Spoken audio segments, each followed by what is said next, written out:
समझ में नहीं आ रहा कि मैं अपने इमोशंस और मैं क्या फील कर रहा हूं उसको किन शब्दों में बयान करूं। आज अगर पिछला 1.5 महीना मैं पलट के देखता हूं, अभी तक I have not been able to, because things have happened so fast that every day I'm thinking what actually happened and I've been trying to make sense and that process is still continuing.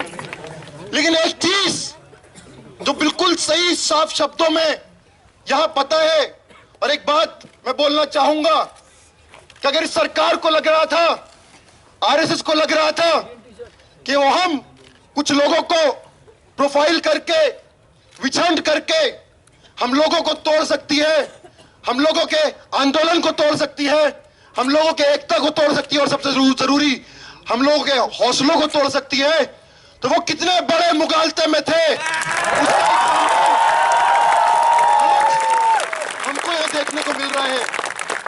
आज मैं आप सब लोगों के बीच में खड़ा होके 1.5 महीने पहले से ज्यादा अपने आप को स्ट्रॉन्ग फील कर रहा हूं और ये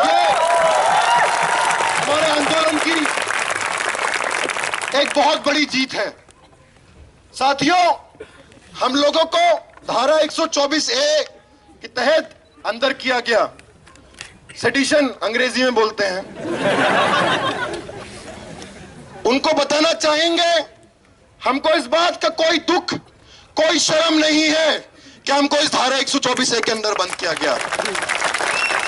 we are proud of the fact that we were booked under a law in which the great freedom fighters of our country, and after that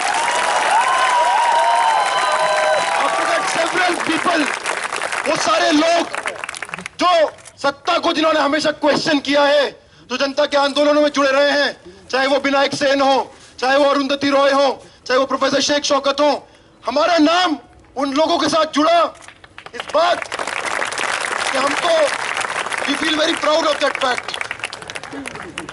comrade president Kanhaiya ने एक बात बहुत अच्छी बोली, धारा 124A अंग्रेजी में सेडिशन होता है, हिंदी में देशद्रोह नहीं राजद्रोह होता है। और आज का जो ये मोदी राज है, आज का जो ये फाशिस्ट राज है, आज का ये जो जनता विरोधी, दलित विरोधी, आदिवासी विरोधी, अल्पसंख्यक विरोधी, महिला विरोधी, किसान विरोधी, मजदूर विरोधी, इंसान विरोधी, जनता विरोधी, इंसानियत विरोधी जो राज है, हम यहां से चिल्ला चिल्ला के बोलना चाहते हैं, उसके खिलाफ हमारा विद्रोह जारी रहेगा।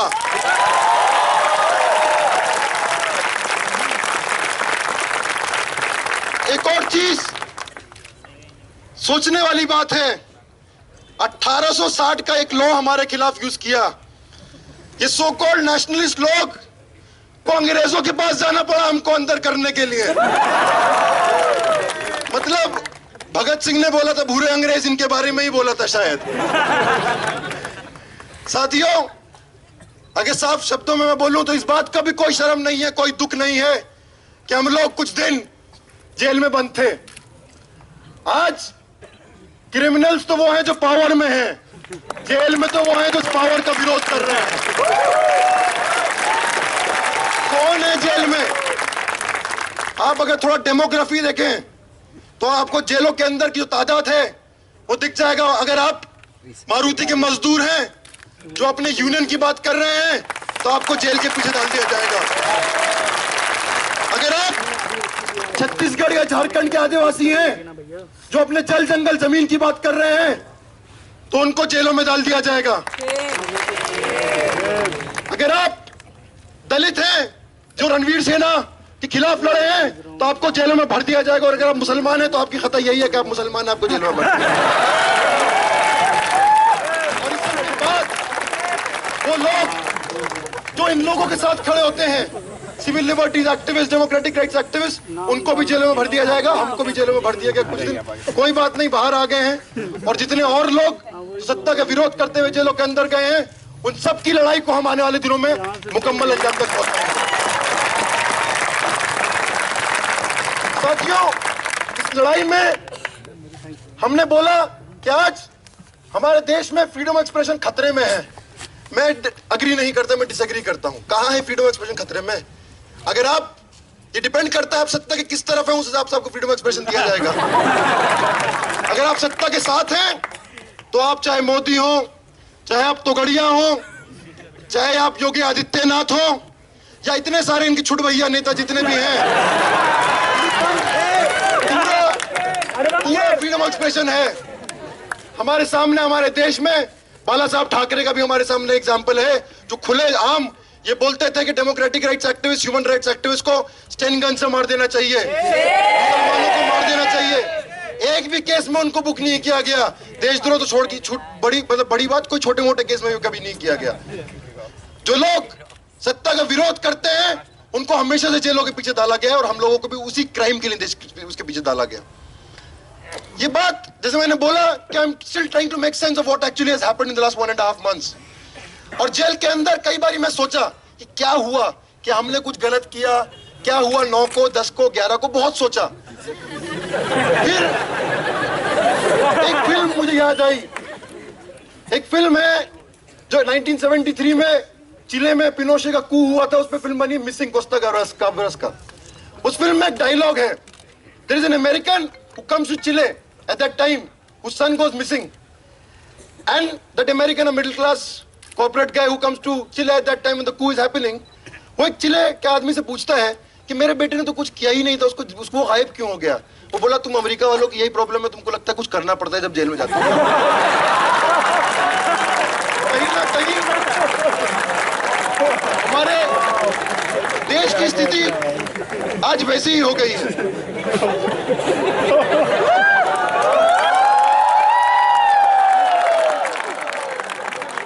हम लोग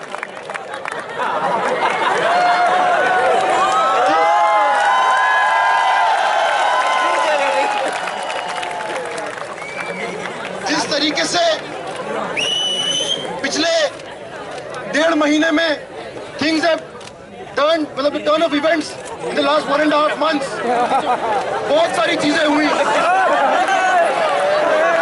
जब मैं यहाँ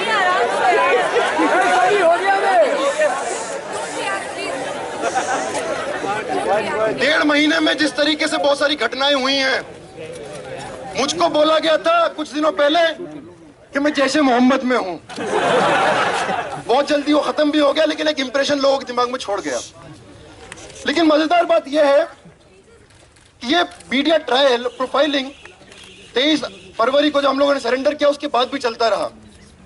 वो चीज हर दिन एक नई स्टोरी लिंक प्लांट की जा रही थी, और हर दिन एक स्टोरी नई, उनका बस्ट होता था, एक और नई स्टोरी लेकर आते थे। एक इंसिडेंट मैं शेयर करना चाहूंगा। 22 फरवरी का दिन है, सुबह का वक्त, हम लोग 21 फरवरी की रात में आए थे वापस जेएनयू। मैं न्यूज पढ़ रहा हूं, हिंदुस्तान नाम लेके बोलूंगा, पेपर हिंदुस्तान हिंदी वाला पेपर बोल रहा है कि उमर खालिद उड़ीसा और छत्तीसगढ़ के बॉर्डर पे जंगलों में नक्सलियों के साथ है। मैं हेड ब्लॉक पे बैठा हूं।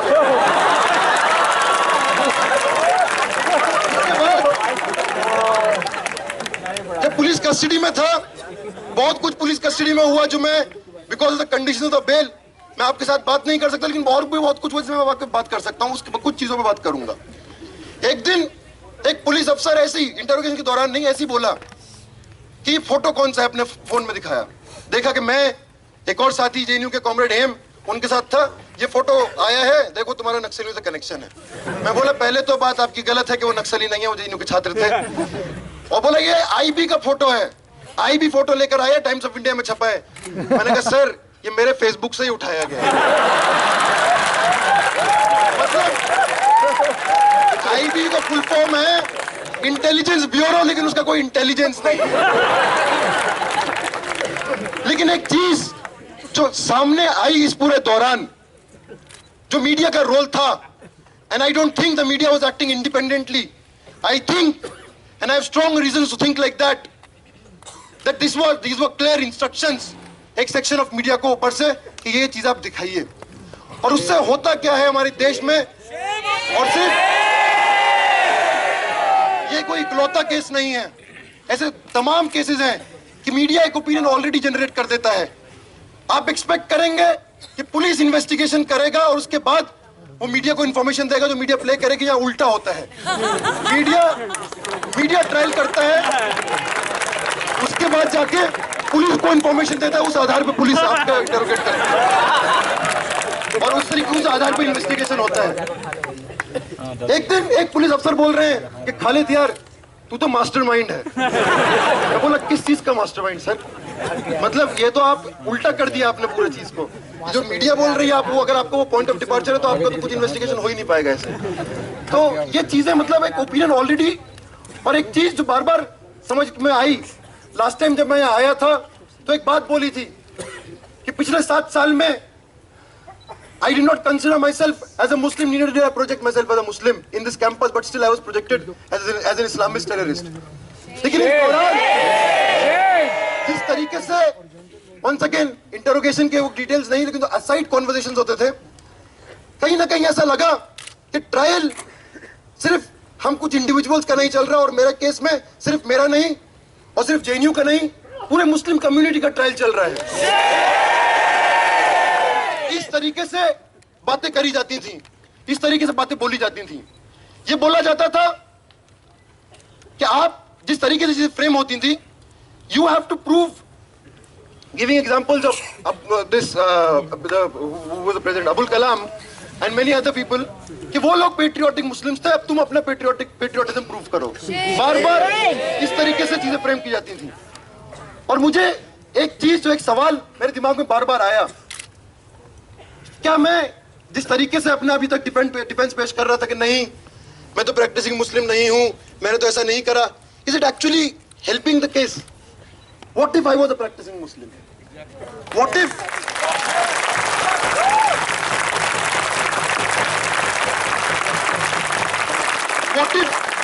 I came from Azamgarh, I had been educated in a madrasa, I wore a skull cap and I had a beard?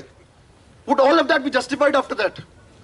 और ये चीज, एक नॉवल पढ़ा था मैंने अंडर ग्रेजुएशन, अपने ग्रेजुएशन के समय, रिलक्टेंट फंडामेंटलिस्ट, उसमें एक पिक्चर भी बनी है। I felt like that reluctant fundamentalist who wanted to grow a long beard and who wanted to wear a skull cap and who wanted to say that even then you can not ask me the questions you are asking. हम लोग jail में police की भाषा में खालिद साहब और भट्टाचार्य जी थे।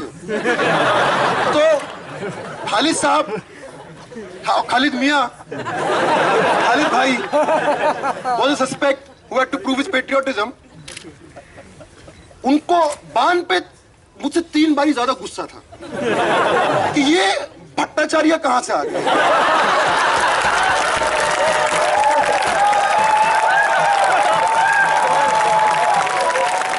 मतलब बोलते थे कि आप तो मतलब if I was a traitor to the nation by virtue of my birth, unless I prove otherwise, Ban was a triple traitor. Not only a traitor to his nation, also to his religion and also to his caste. एक बारी police अफसर बान को कोने में ले जाके बोला, एक काम करो, तुम बोल दो खालिद ने तुमको इन्फ्लुएंस किया था इसलिए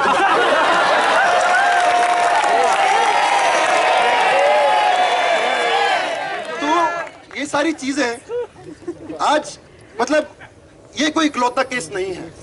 इस तरीके से बहुत सारी चीजें उस पूरे दौरान मैंने सोची, बहुत सारी किताबें मैं पढ़ रहा था, मनीषा सेठी का जो किताब आया है काफका लैंड, उसको मैं पढ़ रहा था, और एक के बाद एक केस, चाहे वो महाराष्ट्र में हो चाहे वो दिल्ली में हो। By the way, you might be aware, we were taken to the specialists, the special cell, and we had our encounter with the specialists, and वहां भी ये पूरी चीजें चलती रही।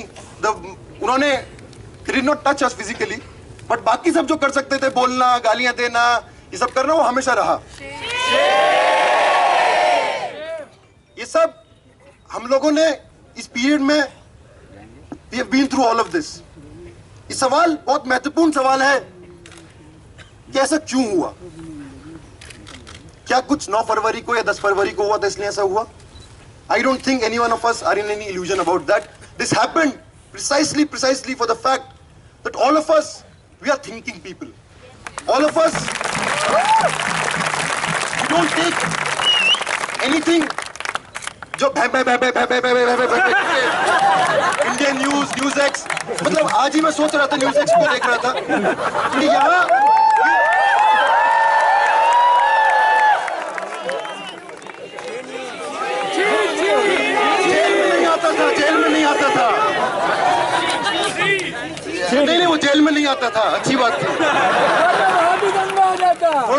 मेंटल स्टेबिलिटी रहता था वो नहीं आता था। लेकिन ये न्यूज चैनल्स नहीं है, एक्चुअली में देखा जाए तो ये एंटरटेनमेंट चैनल वो थ्रिलर पेश कर रहे हैं। मतलब उसके बाद ऐसा हुआ, उसके बाद ऐसा हुआ। मैं एक दिन न्यूज में पढ़ रहा हूँ, वहां एक पेपर में प्रेमिका के दबाव में किया खालिद नसर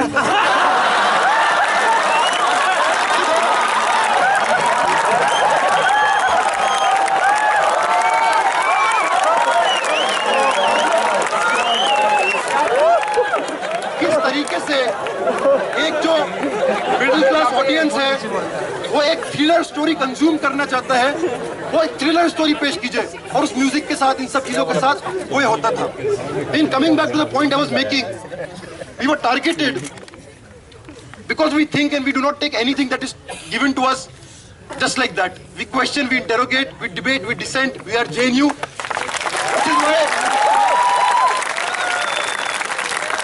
which is why we were put behind bars, which is why these entire cases were put on us, and actually we are very proud of that fact. But एक ब्रेथ का एक पोयम है जो कुछ इसी तरीके का दौर जर्मनी में जब था, जब उन्होंने लिखा था कि general, your tank is a powerful vehicle. It can fly and it can kill, but it has one defect. It needs a driver. It needs a man. And human beings have one defect. They think. और ये जो हमारा defect है, ये जो हमारा defect है, कुछ लोग इसको इन्फेक्शन और डिजीज भी बोलते हैं, ये हमारी सबसे बड़ी स्ट्रेंथ है।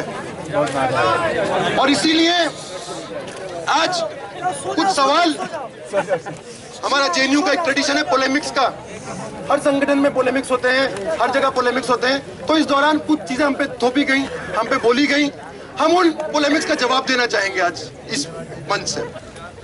ये बोला गया पिछले 1.5 महीने में, अभी कुछ दिनों पहले एक आर्टिकल भी आया था इंडियन एक्सप्रेस में, जेल में ही पढ़ रहा था, जब एक तरफ हमारे देश में लांस नायक हनुमंता जैसे वीर हैं, दूसरी तरफ उमर कन्हैया और अनिर्बान जैसे लोग भी हैं, और इन लोगों को हमको जेल में भेज देना चाहिए। कुछ लोग बोले थे इनको भी फांसी दे देनी चाहिए।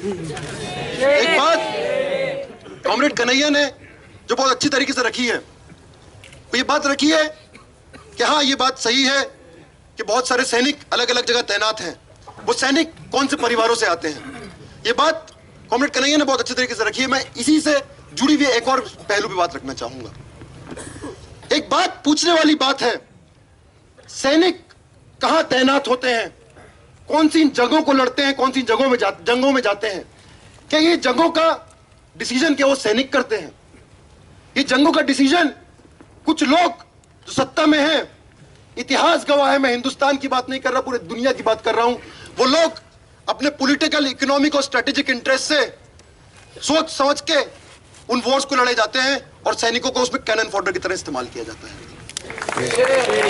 जहां हम लोग इतिहास में पढ़ते हैं कि 2 विश्व युद्ध हुए, लाखों लोग, करोड़ों लोग मारे गए, काफी सारे सैनिक मारे गए, अलग अलग जगह, अलग अलग देशों के, और सबको नेशनलिज्म, राष्ट्रभक्ति के नाम पे ही जंगों को लड़वाया गया।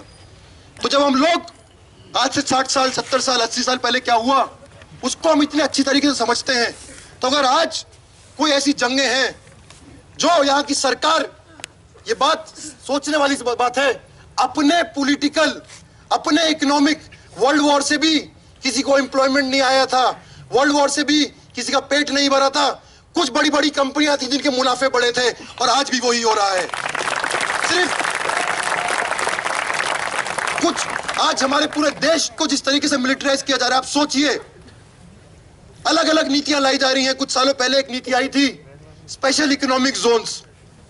तो देशभक्त लोग हैं, वो चाहते थे कि बाहर फॉरेन कंपनियां आए इस देश में, और इस देश में लेबर लॉज, जो इस देश की लेबर लॉज हैं, उन देश की लेबर लॉज इस देश के मजदूरों पर लागू नहीं होंगी, क्योंकि फॉरेन की कंपनियों को प्रॉफिट कमाना है।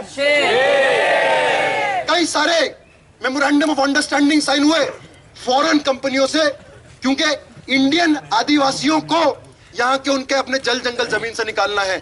और जब वो लोग इस पूरे दौरान उसको रेजिस्ट किया, और कुछ लोगों ने, कुछ civil liberties activist, democratic right activist ने जब कुछ एक्सेसेस आर्म फोर्सेस की तरफ से उस पर सवाल उठाए, तो आप बोलते हैं हम सैनिकों पे सवाल उठा रहे हैं। हम सैनिकों पे नहीं, हम यहाँ की सरकारों पे सवाल उठा रहे हैं।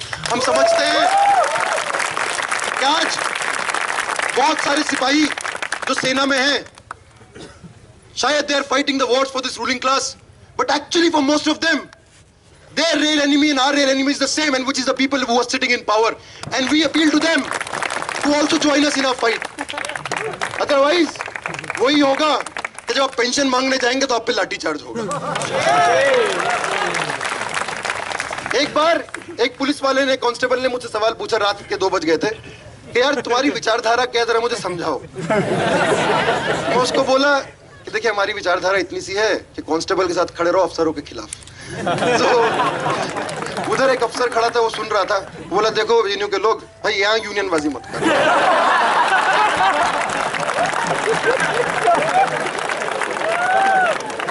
एक बारी एक और पूछा, वंस अगेन इंटरोगेशन का नहीं है, अलग से, कि यार लाल सलाम का मतलब क्या होता है, जब तुम्हें उठाकर ला रहे थे बहुत लाल सलाम तो दूसरा बोला सर मैं समझाता हूँ आपको, जो नक्सलाइट लोग है ना, एंटी डेमोक्रेसी, एंटी कॉन्स्टिट्यूशन, जब वो आर्मी और सीआरपीएफ पर अटैक करते चिल्लाते लाल सलाम, और फिर बोलते ही बोला आपने पिक्चर नहीं देखी है। तो एक चीज तो सामने उभर कर आई कि प्रेजुडिस इतना है कि दैट ओनली ओवरवेल्म्स। ये बोला गया कि तुम लोग एक्चुअली जेएनयू के लोग, तुम लोग कुएं के मेंढक हो, जेएनयू की 4 दीवारी में समझते हो वही दुनिया है, एक्चुअली में बाहर की दुनिया बहुत अलग है। हम बताना चाहते हैं कि इस जेएनयू की 4 दीवारी में ही अगर मैं अपने पिछले 7 साल की बात करूं, अलग अलग जन आंदोलनों के, जो अलग अलग इस देश में जन आंदोलन चल रहे हैं, उनके रिप्रेजेंटेटिव्स को अगर कहीं सुना है तो वो इसी 4 दीवारियों के बीच में सुना है।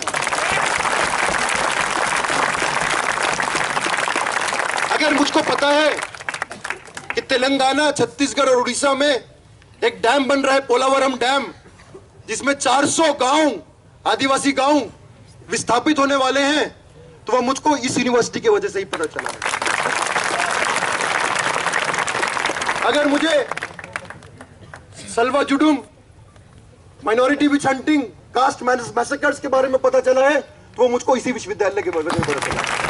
और एक और बात इस विश्वविद्यालय की बात मैं बोलना चाहूंगा, सिर्फ ऐसा नहीं है कि इस विश्वविद्यालय ने हमको बहुत कुछ दिया है, इस विश्वविद्यालय की 4 दीवारी कभी भी इस देश की संघर्षशील जनता के लिए कभी भी बंद नहीं रही। जब 84 में सिखों को पकड़ पकड़ के मारा जा रहा था, तो इसी कैंपस की 4 दीवारी थी जिन्होंने यहाँ सिखों को रखा था।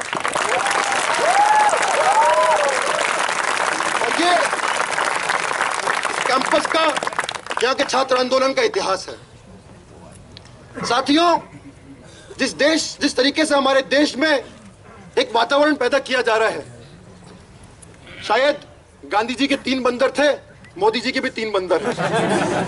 पहला, जितना बुरा हो रहा है मत देखो। दूसरा, जितना बुरा भला बोला जा रहा है मत सुनो, एहसान जाफरी भी फोन करे जब भी मत सुनो।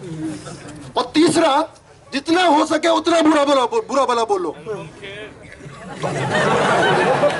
तो कहीं ना कहीं इस तरीके से हमारे देश में एक नफरत का माहौल पैदा किया जा रहा है, और हर एक इस नफरत का माहौल पैदा करके हर एक जनवादी अधिकार जो लोगों ने संघर्षों से जीत कर लाया है, उन सारे जनवादी अधिकारों से अटेंशन डाइवर्ट करके उनसे छीनने की बात की जा रही है। ये मीडिया जो आज चीख चीख के देशद्रोह बोल रही है, कभी उसने इस बारे में नहीं सोचा कि जितनी अलग अलग राज्यों में बीजेपी की सरकारें, और सिर्फ बीजेपी की नहीं लेकिन बीजेपी खासतौर से, किस तरीके से लेबर लॉस को डाइल्यूट किया जा रहा है और लेबर लॉस के मजदूरों के अधिकारों को छीना जा रहा है, कि वो इस देश के लोगों के हित में है या हित में नहीं है, उस पर कभी प्राइम टाइम डिबेट नहीं हुआ। कभी प्राइम टाइम डिबेट नहीं हुआ कि इस देश के आदिवासी किस हालत में जी रहे हैं। कभी इस बारे में प्राइम टाइम डिबेट नहीं हुआ कि लोगों की फेलोशिप चले जाएगी तो उसके बारे में क्या होगा। आज ये बोला गया हम सब्सिडी से चलते हैं, हमारा यूनिवर्सिटी सब्सिडी से चलता है। आज जब हम जेल में बंद थे तो हम जेल में बोले देखिए हम भी अपने सब्सिडी की जेल में आए हैं। सिर्फ विश्वविद्यालय नहीं चलते, हर चीज सब्सिडी से चलती है, और किसी को ठेका नहीं मिला है कि वो will represent the tax payers aspirations. I think जो इस देश के majority of the tax payers का एस्पिरेशन है, ये कैंपस हमेशा उसके साथ खड़ा रहा है। साथियों, हमारे देश की जो स्थिति है, जिस तरीके से आज जो लोग जनता के हक के बारे में बात कर रहे हैं, उन पे अटैक है, वो बहुत सारे एग्जाम्पल्स हैं। हमारे देश में एक लॉ है, अनलॉफुल एक्टिविटीज प्रिवेंशन एक्ट। एक समय एज एन असाइड हमको धमकी भी दी गई थी, वो भी लगा देंगे तुम पे। उस लॉ के अंदर just the mayor thought, just the mayor ideology, आपने कुछ किया हो या नहीं किया हो, सिर्फ उस थॉट के आधार पे, सिर्फ उस आइडियोलॉजी के आधार पे आपको जेल के अंदर बंद कर दिया जाता है।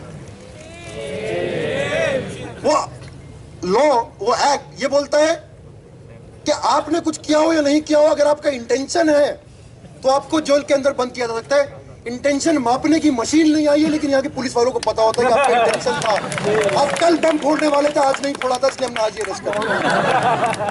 कल आप जाके वहां कुछ करने वाले थे, इसलिए हमने आज अरेस्ट कर लिया। एक एग्जाम्पल शेयर करूंगा।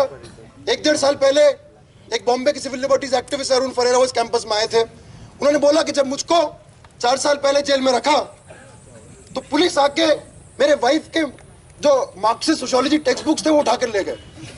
तो वहां जब प्रोसिक्यूशन ने बोला कि ये क्यों लाए हो, बोला सर लाल है। और इसी तरीके के उदाहरण हमने भी कुछ देखे।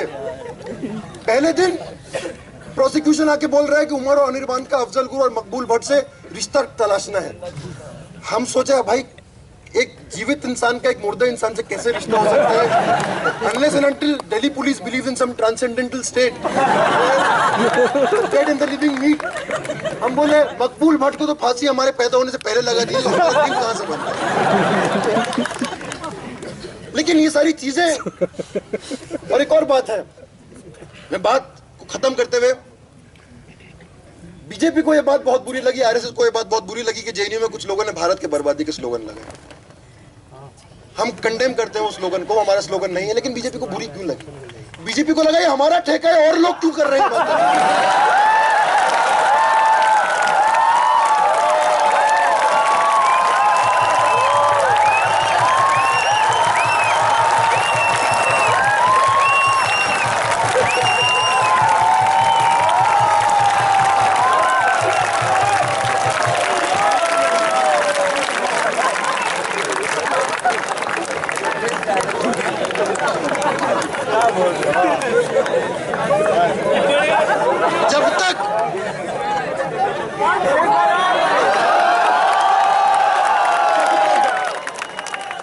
जब तक इस देश में भाजपा और आरएसएस है, इस देश को कोई और बर्बाद नहीं कर सकता।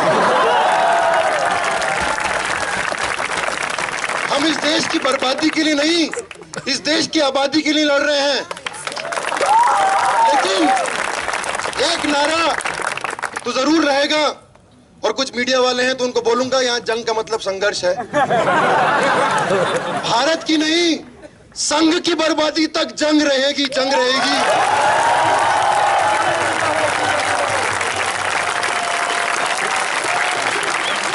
क्योंकि संघ की बर्बादी में ही भारत की आबादी है।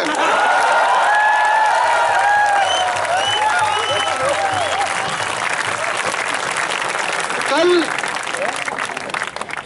नरेंद्र मोदी वर्ल्ड सूफी फोरम को एड्रेस कर रहे थे, बोल रहे थे कि हम शांति के लिए, हम पीस के लिए खड़े हैं, हम अग्री करते हैं। आप मुर्दा घर की शांति के लिए खड़े हैं, आप कब्रिस्तानों वाली शांति के लिए खड़े हैं, आप एक ऐसी शांति के लिए खड़े हैं जहां आप अपनी दमन ऑपरेसिव पॉलिसीज को देश भर में इंप्लीमेंट करें और लोग शांति से इसकी बात मान लें। आप आदिवासियों को उनके जल जंगल जमीन से खदेड़ दें और आदिवासी शांति पूर्वक उसको मान लें। आप दलितों की बस्तियां जला दें और दलित उसको शांति से मान लें। आप मुसलमानों को फर्जी केसेस में और कम्युनल राइट्स में मार दें और मुसलमान उसको शांति से स्वीकार कर ले। हम इस शांति को भंग करना चाहते हैं।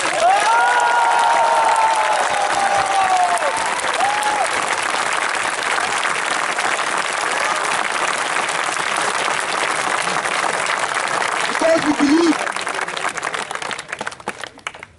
anywhere in this world There can never be peace without justice.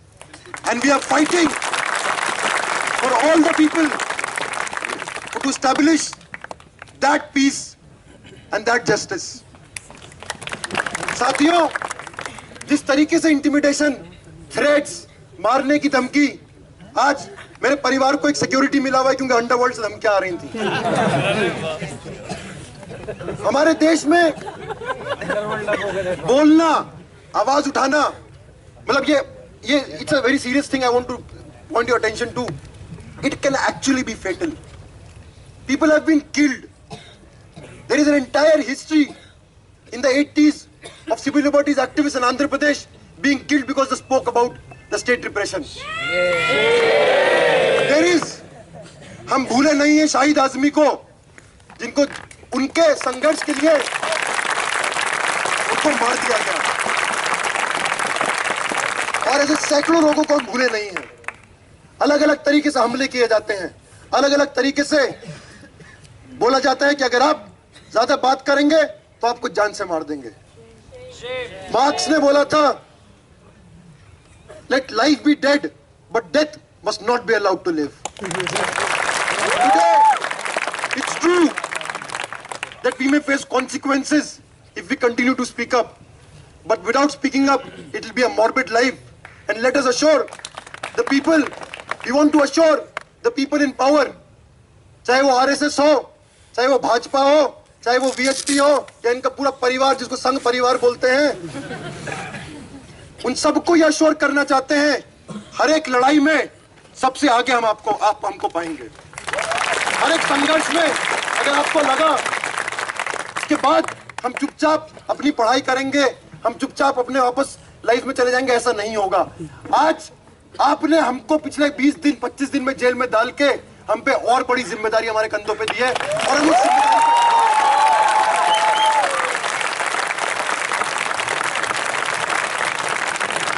आखिरी बात, जहां तक संघ के बर्बादी तक जो हमारी जंग है, उस जंग का ऐलान हमने नहीं किया था, उस जंग का ऐलान भगत सिंह ने किया था। जब उन्होंने बोला था कि ऐलान कर दो that a state of war exists and shall exist as long as there exists exploitation of human being by human being. It may be carried on by whites or whites and Indians together, or even Indians alone, but as long as that exploitation continues, our war will continue. एक बात जो बाबा साहब ने बोली कि इस देश को अगर सबसे बड़ा खतरा है तो उन लोगों से है जो इस देश में हिंदू राष्ट्र लाना चाहते हैं। इन दो कोट के साथ, बाबा साहब के कोट के साथ और भगत सिंह के कोट के साथ अपनी बात को खत्म करूंगा, और इस कन्विक्शन के साथ, इस अश्योरेंस के साथ कि हम सारे लोग, एक और बात, सॉरी लास्ट में एक और बात बोलना चाहूंगा कि कहीं भी लास्ट टाइम भी एक चीज था कि लेट्स नॉट प्रिविलेज आवरसेल्व्स।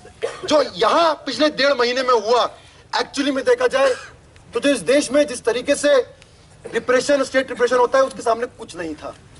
हमको फेक इनकाउंटर में मारा नहीं, हमको इलीगल कस्टडी में रखा नहीं, हम लोगों को फिजिकल टॉर्चर नहीं किया, हम लोगों के घरों को नहीं जलाया, और ये सब हमारे देश में बहुत सारे जगह हो रहा है। लेनिन एक बात बोलते हैं कि periods of crisis they break most people but they also make some people.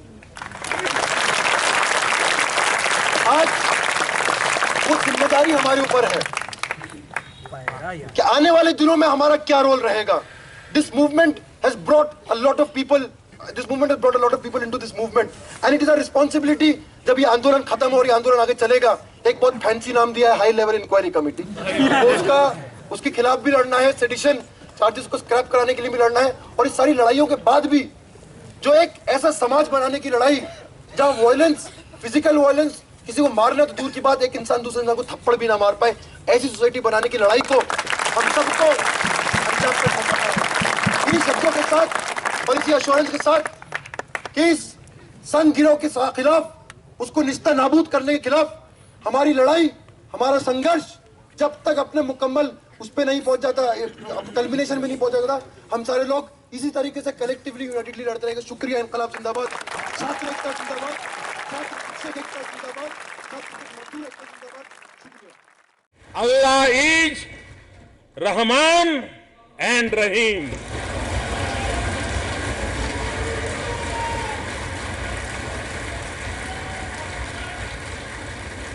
Sufism is the voice of peace.